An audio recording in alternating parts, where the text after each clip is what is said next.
long, they will strike unforgiving fear in your hearts. And now, the time for bloodshed has arrived. This night of order belongs to us.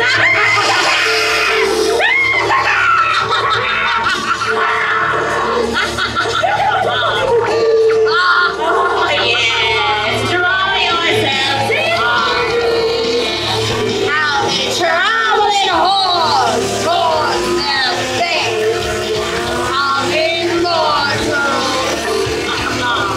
Yes, we have prepared so many glorious terrors for you this evening indeed.